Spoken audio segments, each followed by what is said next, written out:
अब बात करते हैं पानीपत के दूसरे युद्ध के बारे में। बाबर ने दिल्ली सल्तनत के शासक के रूप में लगभग 4 वर्षों तक राज किया।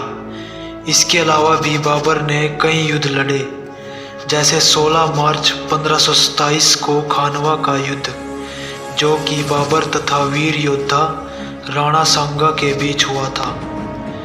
इस युद्ध में भी बाबर की जीत हुई। इसके बाद 20 जनवरी 1528 को चंदेरी का युद्ध।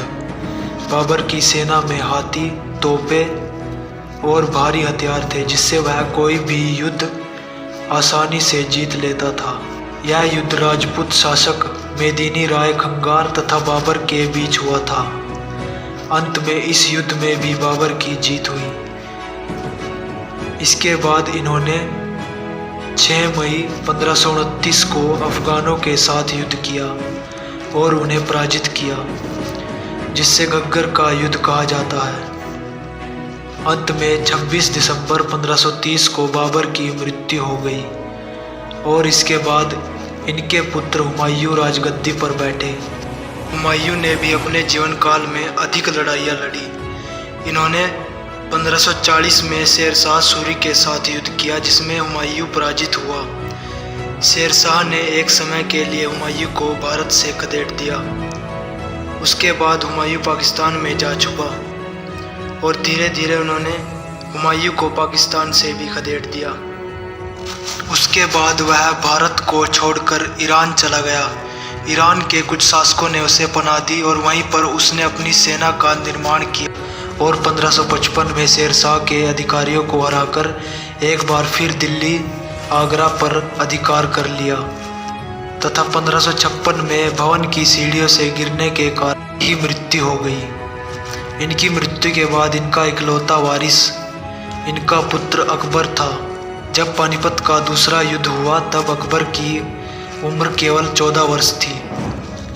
पानीपत का दूसरा युद्ध 5 नवंबर 1556 को अकबर के सेनापति खान जमान और बैरम खान तथा हिंदू शासक सम्राट हेमचंद्र के बीच लड़ा गया, जिन्हें हेमू के नाम से भी जाना जाता था। इतिहासकारों के अनुसार सम्राट हेमू का जन्म सन 1501 में रेवाड़ी शहर में एक ब्राह्मण परिवार में हुआ था। यह कोई राजघराने से नहीं थे, यह एक सामान्य परिवार से ताल्लुकात रखते थे।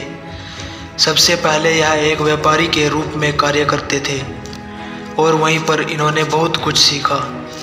वहाँ पर अफगानी लोग आते रहते थे, जिनसे इन्होंने तोपों के बारे में जानकारी हासिल की। उसके बाद हेमू शेरशाह सूरी से मिले और उनके वंश में एक अधिकारी के रूप में कार्य करने लगे। हेमू ने अपने जीवन काल में कुल 22 लड़ाई जीती, जो मुगलों के खिलाफ थी। जब 22 मई 1545 को एक घातक विस्फोट के कारण शेरशाह की मृत्यु हो गई और उनके बाद उनका कोई उपयुक्त दावेदार नहीं रहा, तब हेमू ने उनकी सत्ता संभाली तथा सूरी एम्पायर में ऊंचे पद पर बने रहे। इन्होंने कुछ वर्षों तक वहां पर शासन किया तथा सेना बल को भी मजबूत किया। जब 1556 में हुमायूं की मृत्यु हो गई तथा मुगल वंश की नींव कमजोर पड़ गई, तब सम्राट हेमू ने मुगल साम्राज्य पर आक्रमण किया। उस समय हुमायूं के पुत्र अकबर की उम्र 14 वर्ष थी। इस युद्ध का नेतृत्व अकबर के सेनापतियों ने किया। सम्राट हेमू ने बड़ी ही वीरता से युद्ध लड़ा। एक पल के लिए तो सम्राट हेमू ने मुगलों को हार का स्वाद चखा ही दिया था, मगर वो यह युद्ध हार गए। वो यह युद्ध कैसे हारे, इसका एक मुख्य कारण है। किसी सैनिक द्वारा उन्हें एक तीर जा लगा। उस तीर ने उन्हें बहुत ज़्यादा घायल कर दिया और उसी समय वह वीरगति को प्राप्त हो गए। इसी कारण विजय उनके हाथों से निकल गई तथा मुगल एक और युद्ध जीत गए। मगर इतिहास में सम्राट हेमू का नाम एक वीर योद्धा के रूप में लिया जाता है।